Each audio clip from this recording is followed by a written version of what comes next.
You have the floor. Je vous remercie, Monsieur le Président. Permettez-moi tout d'abord de vous exprimer les chaleureuses félicitations de ma délégation pour votre élection à la présidence de cette commission. Nos remerciements s'adressent également aux honorables membres du Bureau. Monsieur le Président, le Sahara a été marocain depuis l'aube des temps et il restera marocain jusqu'à la fin des temps. Qu'il soit clair pour qui veut l'entendre que les efforts du Maroc et sa volonté pour mettre fin à ce différend régional n'ont pour point de départ et finalité que cette évidence ancrée dans l'âme du peuple marocain de Tanger à la Guéra. Les Marocains, la marocanité du Sahara est une évidence historique, politique, géographique, humaine, religieuse et juridique.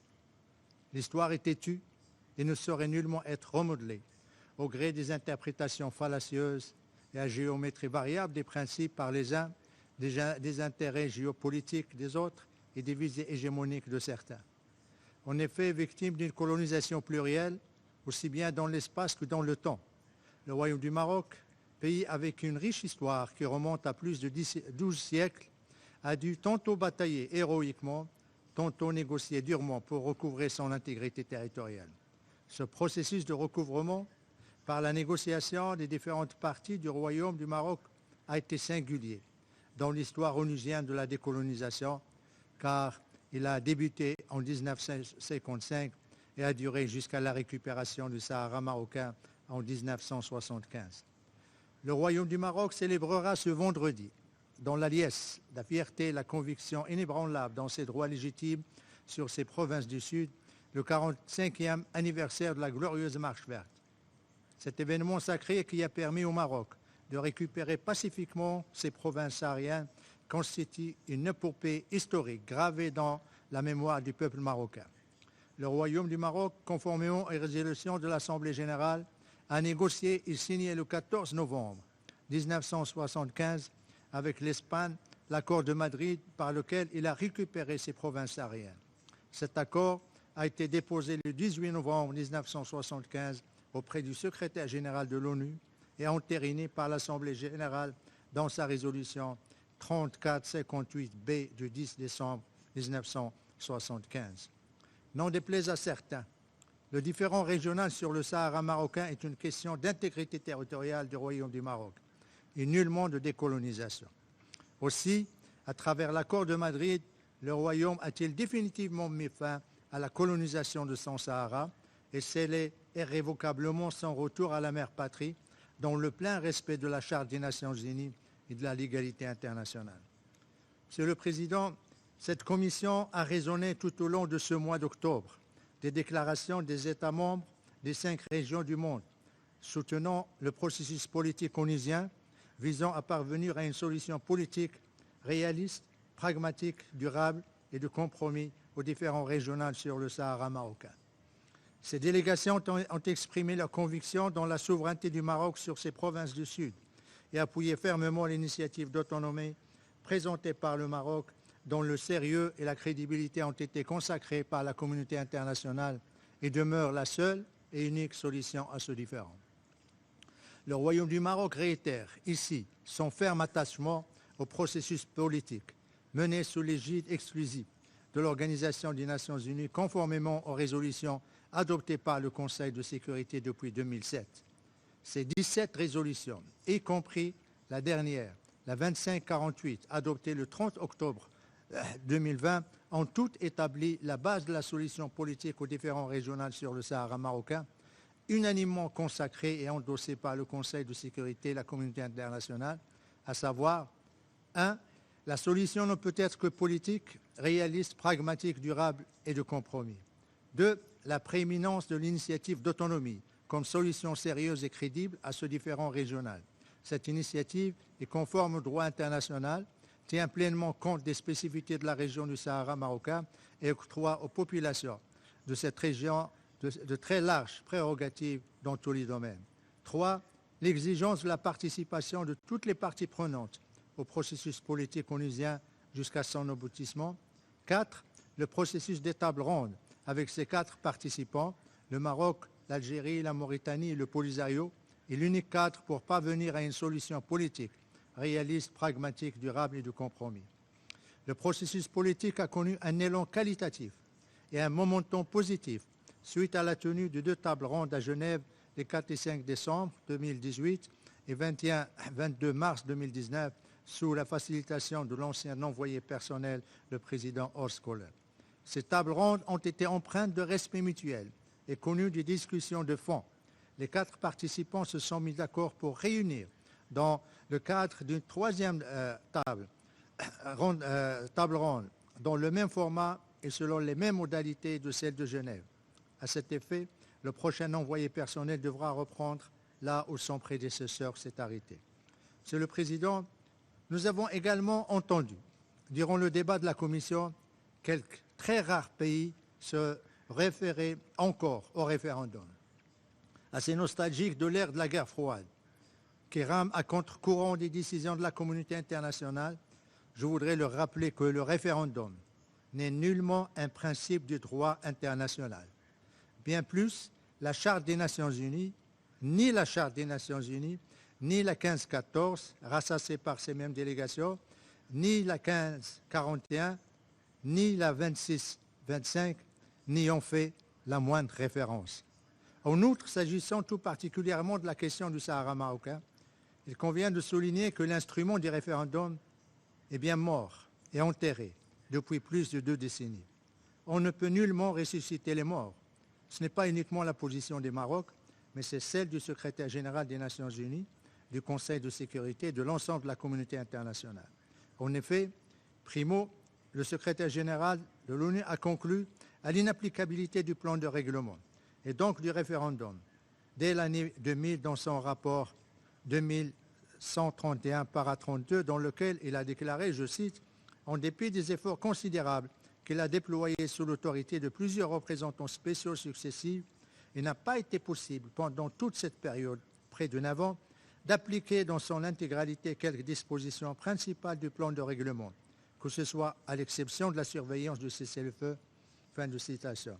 Et ce, en raison, je cite, de divergences fondamentales de vues entre les parties au sujet de l'interprétation de ces dispositions principales. Fin de citation. Depuis ce rapport, plus aucun secrétaire général de l'ONU ne s'est plus référé au référendum comme voie pour résoudre ce différend régional. Secondo, aucune des 34 résolutions du Conseil de sécurité depuis 2001 ne mentionne ou ne fait la moindre référence au référendum. Le Conseil ayant définitivement et irrévocablement opté pour la solution politique, réaliste, pragmatique et de compromis comme seule issue aux différends sur le Sahara marocain. Tertio, à tous ceux qui feignent de l'oublier, l'Assemblée générale a définitivement délaissé le référendum depuis 18 ans, y compris la résolution que l'on adoptera à l'issue de nos débats dans cette commission. Monsieur le Président, le Maroc a fait le choix de se tourner vers l'avenir au lieu de stagner dans le passé. Bien que fortement attaché au processus politique onusien, mon pays a pris la ferme décision de ne pas attendre son aboutissement pour assurer le développement socio-économique, politique, culturel de son Sahara, comme d'ailleurs pour toutes les autres régions du Royaume. À l'instar des autres populations dans le monde, celle du Sahara a, elle aussi, légitimement droit au développement, droit consacré par tous les pactes, conventions et instruments du droit international. C'est dans ce cadre que mon pays favorise depuis le recouvrement de ces provinces du Sud l'émancipation tout azimut de ces régions. Les faits, les chiffres et les réalisations sont là pour attester de l'essor spectaculaire et multisectoriel du Sahara et qui place ces provinces du Sud du Royaume non seulement parmi les régions les plus développées du Maroc et du Maghreb, mais également de l'ensemble du continent africain. Aussi, le Maroc accorde-t-il une attention particulière à la participation des populations locales, à tous les niveaux, à la prise de décision pour les questions qui les concernent. Ainsi, les populations du Sahara marocain ont élu leurs représentants légitimes au niveau local et national lors des échéances électorales de 2015 et de 2016. Forts de leur légitimité démocratique acquise par les urnes, les représentants des populations du Sahara marocain, toutes et tous originaires de la région, participent dans les réunions, conférences et forums internationaux pour porter la voix des populations du Sahara. Ce fut le cas durant les 2 tables rondes de Genève, les sessions de la 4e commission et du C24, y compris ces séminaires régionaux et les différentes réunions de consultation avec l'Union européenne pour la négociation des accords agricoles et de pêche signés entre le Maroc et l'Union européenne. L'année 2020, bien que perturbée par le pandémique, le Covid-19, a été charnière pour la région du Sahara, qui a abrité des conférences et manifestations à caractère international, consacrant ainsi la pleine reconnaissance par la communauté internationale de la marocanité du Sahara. À titre d'exemple, 1. L'ouverture des consulats généraux par 15 pays africains au Sahara marocain, en l'occurrence l'Union des Comores, Gabon, Sao Tomé et Principe, République centrafricaine, Côte d'Ivoire, Burundi, Royaume Eswatini, la Zambie, à l'Ayoun et d'autres pays africains, la Gambie, la Guinée, Djibouti, Libéria, Burkina Faso, Guinée équatoriale et Guinée-Bissau à Dakhla. De même, les Émirats arabes unis ont annoncé l'ouverture imminente de leur consulat général à l'Ayoun.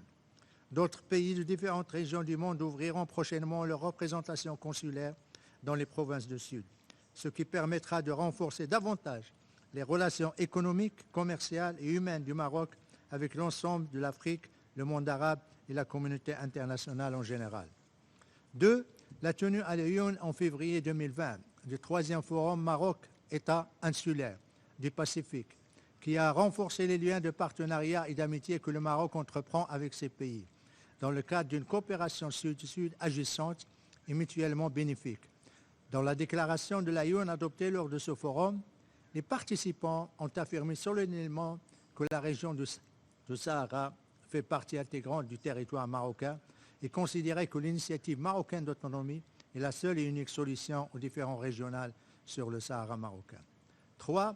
L'organisation à l'Ayoun en janvier-février 2020 de la 6e édition de la Coupe d'Afrique des Nations de futsal, avec la participation de 6 délégations africaines. 4. L'accueil par la ville de Dakhla de plusieurs grands événements comme l'étape annuelle du championnat mondial de kitesurf ou le Festival international de la monde africaine. Monsieur le Président, il y a 5 ans, le nouveau modèle de développement du Sahara marocain lancé par Sa Majesté le Roi, que Dieu l'assiste, a vu le jour avec un budget... You should start winding down. A few more seconds to wind down. Excuse me? A few more seconds to wind down the statement.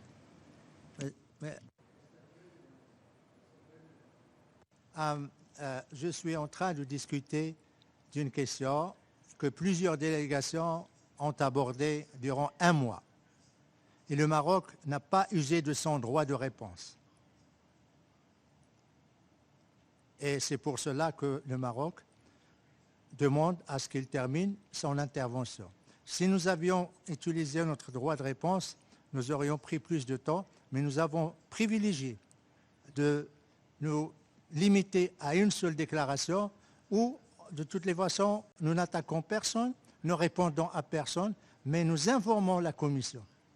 Le Maroc est concerné par une question. Nous ne parlons pas dans les généralités. Il y aura une résolution sur le Sahara marocain. Alors, le Maroc ne peut pas être traité sur le même pied d'égalité que les autres pays qui n'ont aucune question qui est discutée ici. En plus, chaque fois que la question est débattue à la 4e commission, aussi bien moi que la délégation qui va me suivre, ont le temps d'exposer leur point de vue. Donc, je voudrais solliciter votre aimable compréhension pour me permettre, il me reste une petite page et demie et j'ai terminé. Your Excellency, you are not the first speaker I have reminded of the time. So actually, you are almost the first speaker that I've allowed to even exceed by 2 minutes. So bear with me. I'm doing what I've been doing with everybody else. It's not specifically to you. You are lucky that I've allowed you to go beyond 2 extra minutes. Please, a few more seconds to wind down. And then the right of replies is a different category which we'll come to later on. Monsieur le Président, je revendique le droit de terminer mon intervention. Ça a été le cas toutes ces années. Et ce n'est pas cette année-là que vous allez me priver de terminer mon intervention. Je vous remercie de votre aimable compréhension. Il y a 5 ans, le nouveau modèle de développement du Sahara marocain, lancé par Sa Majesté le Roi, que Dieu l'assiste, a vu le jour avec un budget de 8 milliards de dollars. Dans ce cadre, de nombreux projets d'investissement colossaux ont vu le jour au Sahara marocain. Il s'agit d'universités, cités de métiers, hôpitaux, bibliothèques, piscines olympiques, théâtres, terrains de sport et autres. Aussi, la ville de Aïoun a-t-il remporté ces dernières années plusieurs prix de sécurité environnementale et de verdissement attribués par l'Organisation des villes arabes. Par ailleurs, face à la pandémie Covid-19, le Maroc a adopté des mesures urgentes visant à contenir la propagation du virus dans toutes les villes, y compris au Sahara marocain. Ainsi, les provinces du Sud ont eu l'un des taux les plus faibles de contamination au niveau national. Comme vous pouvez le constater, la vie au Sahara marocain est marquée par le développement socio-économique, l'émancipation politique et la pleine jouissance des droits de l'homme et des libertés. Monsieur le Président, alors que les populations du Sahara marocain vivent dans la quiétude et la prospérité et jouissent pleinement de tous leurs droits, nos concitoyens séquestrés dans les camps gérés illégalement par la bande hors la loi du Polisario continuent d'être privés de leurs droits les plus élémentaires. En effet, le Polisario, groupe armé séparatiste lié au terrorisme dans la région sahélo-saharienne, fait régner la terreur parmi ces populations civiles, alors que ses dirigeants amassent des fortunes et s'enrichissent en détournant l'aide humanitaire. La communauté internationale ne peut rester silencieuse au cri de détresse de ces populations. Il a l'obligation de les sauver des affres du Polisario et leur donner la liberté de retourner à leur mère patrie, le Maroc. Il se doit également de leur accorder un droit fondamental qui leur est reconnu par le droit international humanitaire. L'enregistrement de ces populations n'est nullement une opération politique, mais une exigence humanitaire et une obligation statutaire qui n'a que trop tardé et qui doit être mise en œuvre dans les plus brefs délais. Il y va du respect des droits élémentaires de ces populations.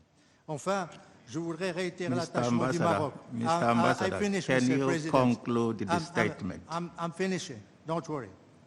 Je voudrais réitérer l'attachement du Royaume à la solution politique réaliste, pragmatique, durable et de compromis à la question du Sahara marocain. L'autonomie dans le cadre de la souveraineté nationale, l'intégrité territoriale est la seule et unique solution sur différentes. Pour conclure, et dans le cadre du respect par mon pays du principe sacro-saint de l'intégrité territoriale, je voudrais réitérer l'appui fort et constant du Maroc au droit légitime des Émirats arabes unis pour le recouvrement de leur intégrité territoriale et leur pleine souveraineté sur les 3 îles émiraties occupées de Petite et Grande Tombe et Abou Moussa. Je vous remercie, Monsieur le Président, pour votre aimable compréhension.